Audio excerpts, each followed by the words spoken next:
soul.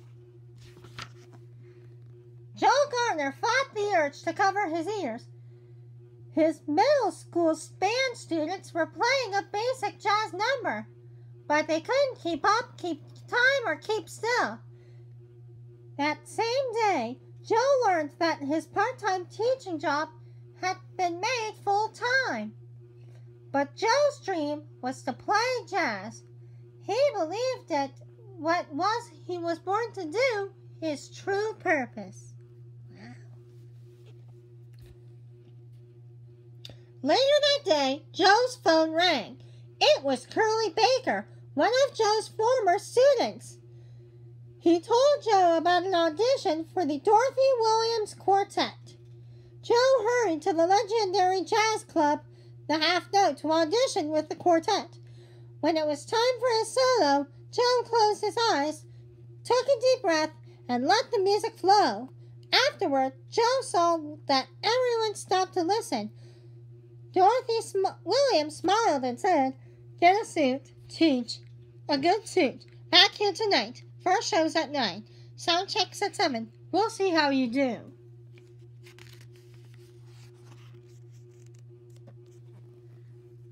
Joe walked through the city, chatting on his cell phone.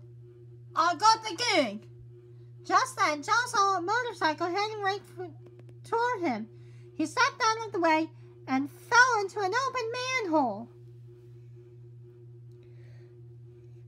Joe's fall landed him on a moving sidewalk, headed for a bright light in the distance. It was the great beyond. He turned and ran away from the light. Joe ripped through a barrier and started falling again. Oh no. Then Joe landed in a beautiful bright meadow. A counselor named Jerry appeared and welcomed Joe to the youth seminar. Jerry thought Joe was a lost mentor, a soul who lived an amazing and inspiring life. Mentors helped new souls find their spark and earn their Earth Pass. Getting an Earth Pass would be Joe's ticket home. Meanwhile, high above the moving sidewalk, the youth seminar's accountant, Terry, counted the souls they passed. "There's a soul missing," she said. "The count's off."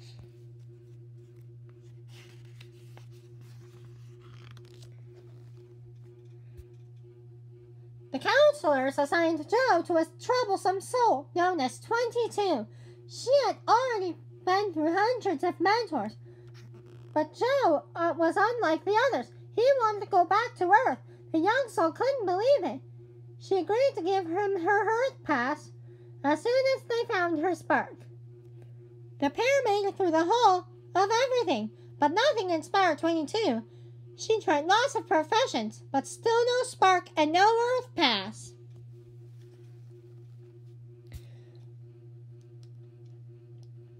She took Joe to the astral plane and introduced him to a crew of quirky characters, the Mystics. They helped Joe open a portal to Earth.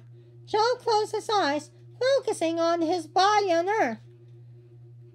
Joe could see himself lying in a hospital bed, a therapy cat curled in his lap.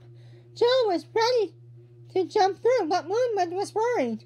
No, Joe, don't rush this. It's not the right time," the mystic said. Joe jumped anyway, accidentally knocking 22 into the portal with him.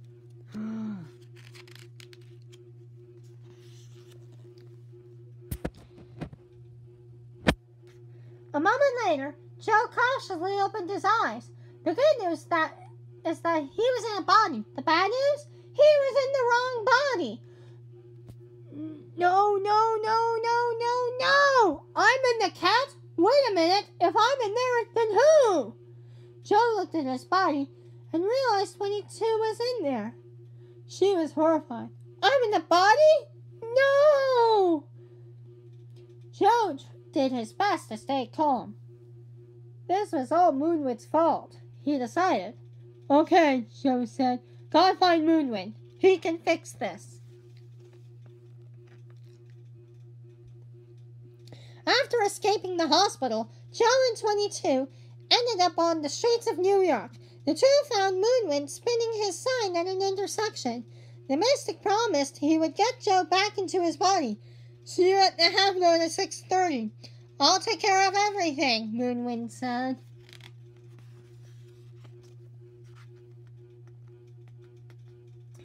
Once they got to Joe's apartment, there was a knock on the door.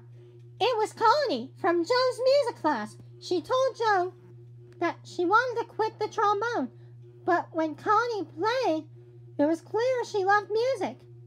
Inside Joe's body, 22 was feeling something she'd never felt before. Inspired. I'll help you, 22 said, but I want to try a few things while we're here. If Connie can find something she loves, maybe I can too.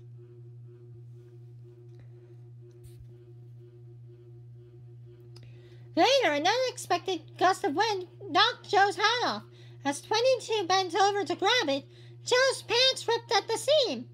There was only one place where they could get the pants fixed in a hurry. Joe's mom's tailor shop. For the first time, Joe was ready to tell his mom, 𝓕𝓵𝓵, exactly what his dream meant to him.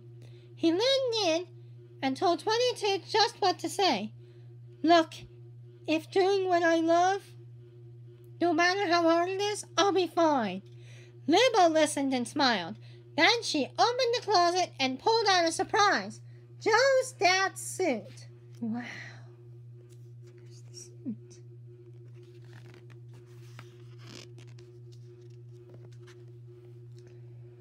As Joe and 22 waited for Moonwind outside the half note, 22 watched a maple seed slowly spin to the ground. Maybe she hadn't found her spark in the Hall of Everything, because her spark was walking, or sky watching. Joe didn't think those were real purposes. He told her that she would have to keep trying to find her purpose. When she got back into the youth seminar, upset, 22 ran down the street and ducked into the subway station. Joe was right behind her, meowing furiously. Then, out of nowhere, Terry appeared. A portal scooped up Joe and 22, and their souls returned into the youth seminar.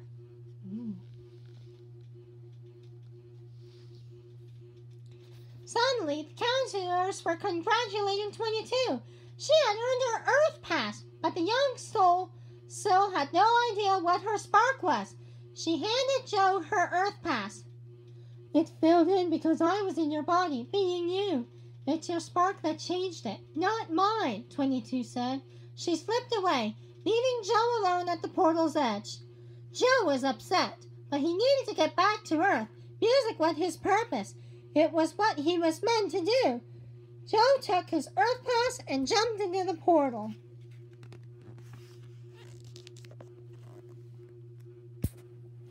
Back on Earth, Joe sat at the half-note piano as the Dorothy Williams Quartet took the stage.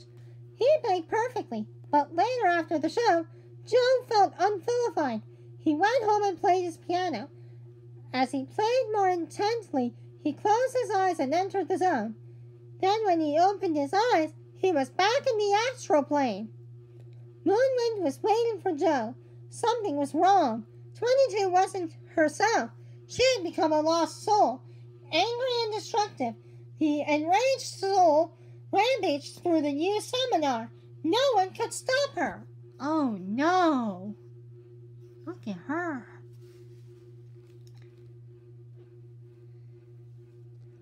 No, wait! 22! I was wrong! Joe apologized, promising 22 that she was already for Earth, but 22 couldn't hear him. In the last desperate attempt, Joe reached out and placed a maple seed in 22's hand, a reminder of her love for Earth. Joe gave 22 back her Earth Pass and walked her to the edge of the Earth portal. She and Joe leapt into the portal, and 22's Earth Pass began to glow. He smiled reassuringly as she let go of his hand, and Joe returned once more to the great beyond. Joe was back on the moving sidewalk when Counselor Jerry stopped him. Joe had inspired all the counselors, and they had a special gift for him. An Earth portal materialized beside the sidewalk. So Joe took one more fateful step, unsure what lay ahead, but prepared to appreciate each and every moment of his wonderful life. Like, comment, and subscribe, and I'll see you next time. Bye!